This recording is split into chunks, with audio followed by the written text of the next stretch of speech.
This video is about the foil drive V2 with Assist Max here. We've been in Maui this past week and riding it. I'd like to pretend like I'm the innovator here, but I'm not. All the Maui guys were ahead of us. You know, Sky was on it. Bones has been pushing the limits on this thing. Johnny actually got out here and rode it quite a bit on V1 and then helped get this set up for V2. I've been riding it for, I now have 3 sessions on it, and it's pretty amazing. And the thing that they did that I think is so great is just the ease of setup and the ease of use is about as easy as it gets. This is what the controller looks like, and controller is pretty simple. And it just has a display here, and this may or may not come up, but it just tells you what percentage it is that you are going in terms of engine usage here. Then it gives you an idea of a few other things, but really what I pay attention to is this one, which tells me I have 11% left on my battery, and this one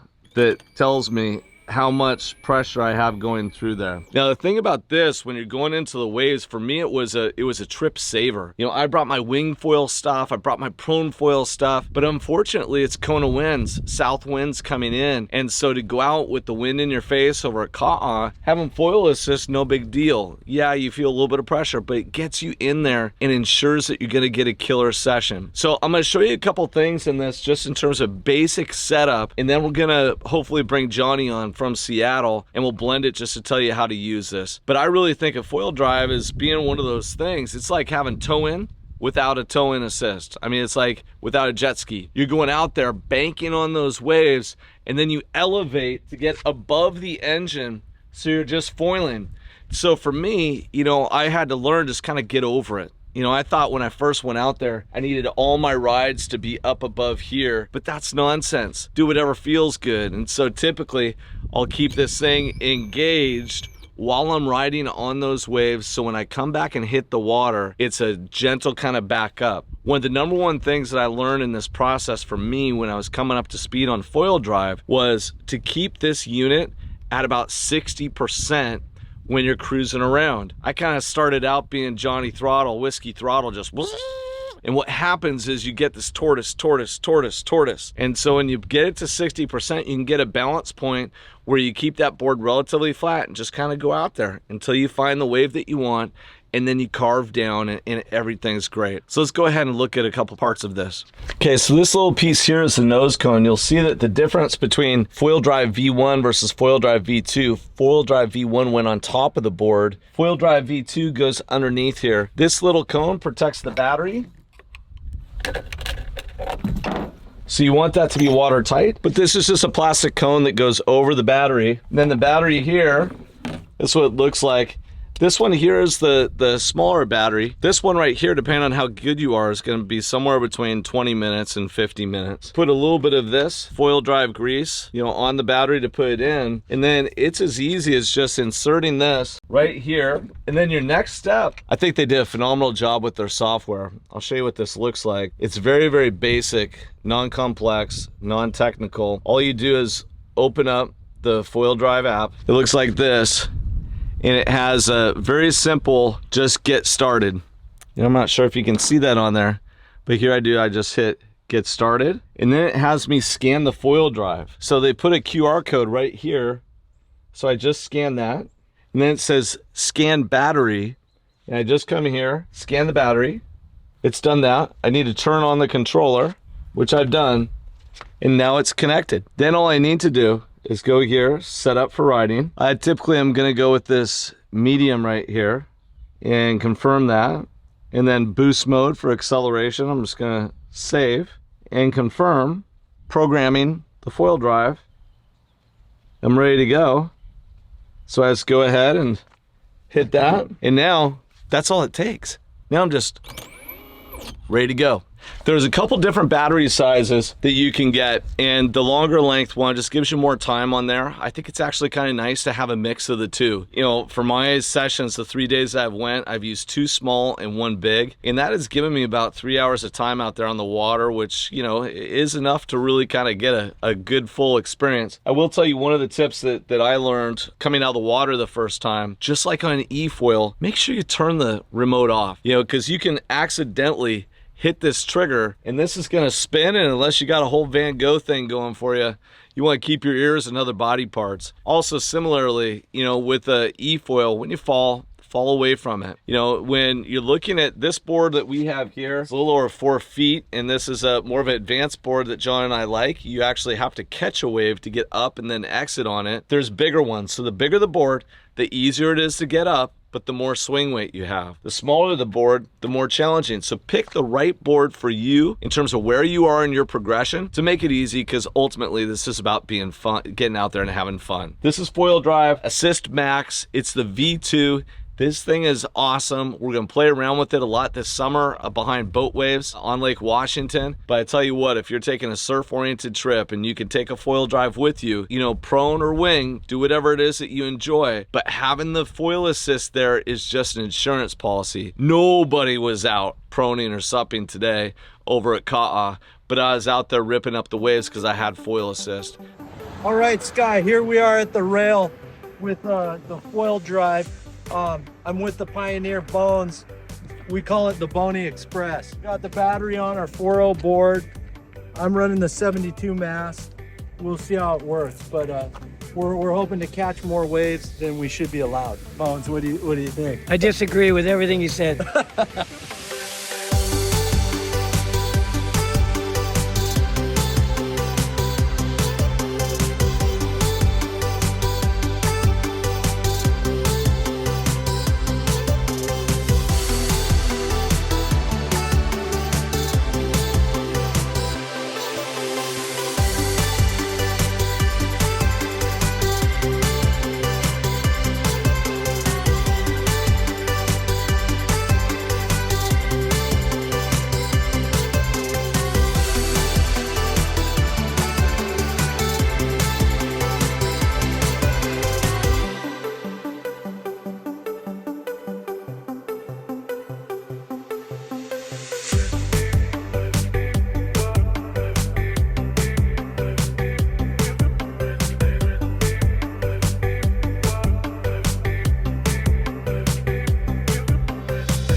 So Johnny, maybe walk us through like what the first gen looked like. I think this is a foil drive plus. It's still for sale, but they also come out with this other one in a key innovation. So Johnny, take it away. All right, here it is, foil drive. Great product. Shout out to the guys out in Australia, I believe, that have come up with this. But yeah, this is a Gen 1, and I think they intended to be, at the beginning, kind of a foil assist, whether you're winging or you're supping. You got your controller, and everybody pretty much probably knows what a foil drive is. But where we've been involved quite a bit is in taking this device, and then of course the Gen 2, but using it in a more prone type manner. So smaller boards, lighter equipment, and being able to basically e-foil and catch waves. So where would you do this? You would do this in spots that maybe aren't conducive to prone foiling because the waves aren't breaking. Days where it's not great for prone foiling, even really good days, you can take this out and you're completely supercharged. So you can catch lots of waves. I'm sure you've seen the guys doing it. But where we were involved is in the early days with the Gen 1, we were figuring out how to ride the foil drive and how to get it so it would work, where instead of just using it to assist you in the takeoff, you could use it the whole time. There's a lot that goes into it, but basically, whether it's Gen 1 or Gen 2, how a lot of guys are doing this is they have a couple batteries, maybe 2 or 3. They've set up their system to be able to work, to get them up, get them riding, get them e-foiling, and for the most part, once you're on the waves, then you're efficient and you're pulling the prop up and you're riding the wave like you would on a regular foil. One of the things, I will give you a couple tips. One tip is when you're getting in and out of the water, triple check.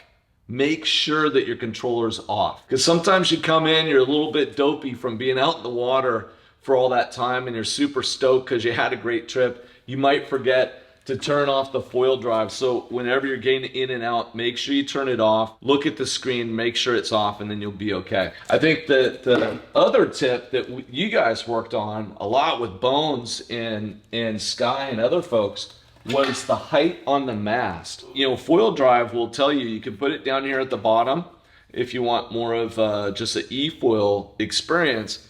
But what you guys determined was it was kind of in this part of the mast. Yeah, this here. Yeah, we found that longer mast gives you the best of both worlds. This one's 85 centimeters. This is 85. You can go a little smaller, especially with the Gen 2. So the Gen 2, the battery sits under here. Gen 2 is sweet. Like, it's great product and it dials in. This is still good, but compared to the Gen 2, you know, it's a little different. The Gen 2, you don't have to worry about kicking your feet, you know, as you come up. Right. It snaps underneath. There's a couple different things around mounting. But the real key with the foil drive is you want to be foiling, and you want to be foiling waves, and you want to be efficient. So you're not really, if you want to e-foil, you should get a lift or a flight and go e-foil. Yeah. So to me, it's a different thing. And so what you're doing is you're determining where you want to be height-wise, but you want to give yourself plenty of room to be able to ride, pump, and really foil. Thinking about more like, I'm going to go down the line here, and you're catching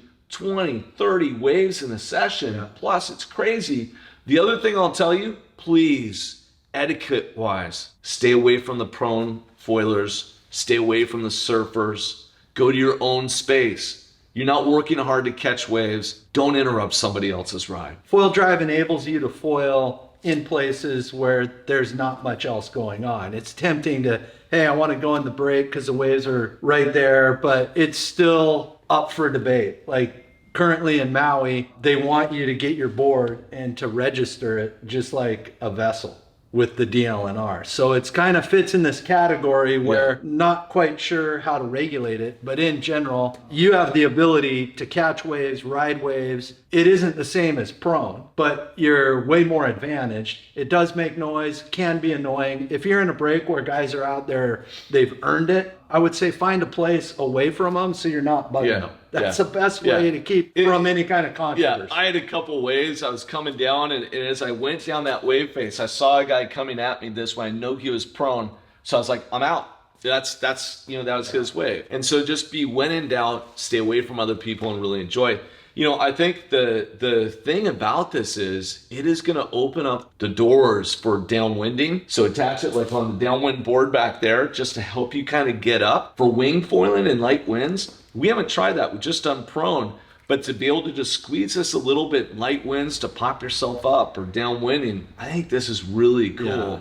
I'd say, Johnny, because you're better at this than I am, what do you think is the key riding tip? Like something people should think about? I would say in general, the key riding tip is if you have an experience riding an e-foil, it's going to help. But I would say board selection and foil selection is one of the keys. So when you start out, take out the bigger board just to get familiar. The smaller boards, typically the foil's back there, that blade's back there. I mean, there is a danger component. You do not want to touch that blade. Check out this picture. So if you're on a small board, be very reticent of that prop and that. But foil selection, you are powered, but I found you want to line it up with your weight. Everybody's tempted, hey, I want to ride the most efficient, smallest thing. All right, so you're like 180, 185. Right. What's a good front foil in the Armstrong family that you go with? You know, I like to guarantee it, and what I like to do is get as much efficiency as I can. So I'll typically be on 1225. Okay. Something like MA that. 1225. MA 1225. That's on the V2. On the V1, I had the 13. Oh, 1325. 1325 old HA, but it was chopped. You know, what happens is depending on your weight, if you're not efficient and you're really, you know, you can get up on foil, but it's working so much harder. And so your battery doesn't last. So it's that balance. Like you want enough glide that you want to do it. Now Bones is out there. He tends to go smaller, right? This Bones is a pretty small guy. It's like 160, maybe 150. Maybe. And that's soaking wet. But Bones has done this for a long time. Yeah. So yeah, and the other thing too is I would say mast length. At first, you don't necessarily need your shorter mast. You have a little longer mast. What you're trying to guarantee is, hey, I'm up on foil, it's reliable. and then you can tweak from there. But Yeah. most of the people that I've seen have success, it's like anything else, probably like analogous to winging. Start out on a bigger board. Yeah. Get used to what it's doing and then downsize. Yeah. And you probably have something like that in your quiver, or a buddy does. But just guarantee it so you become comfortable with it and then go from there. Yeah, and don't sweat your use of the power when you start. Go ahead, use the power. It's what it's there for. Yeah. The other tip is in general too, if there is a bit of a wave, so the real key is when you're starting out, you want to get that board on plane so it's stable, and then you can get to your feet. You know, you're not popping up both feet typically. You're just getting nice and stable, getting that front foot on, and then coming up and then foiling. You can, especially on V2, start in flat water, but it takes a lot of energy. So it's better to go out, come with the grain, come with a bump that's pushing you. If you have the right board and you have like that max battery, sure, you can start in flat water, but it's going to cost you a little battery. So you learn when you ride these things how to be really, really efficient with the power. So the big question now, Johnny, that people are wondering is on the lake, for all the dock pumpers and guys who might not have a boat, can they do this for wake foil? And I think the answer there is similar. Go a little bit bigger in terms of board. Wait till you get a nice wake surf boat that goes by to give you a little bit of wave to get going.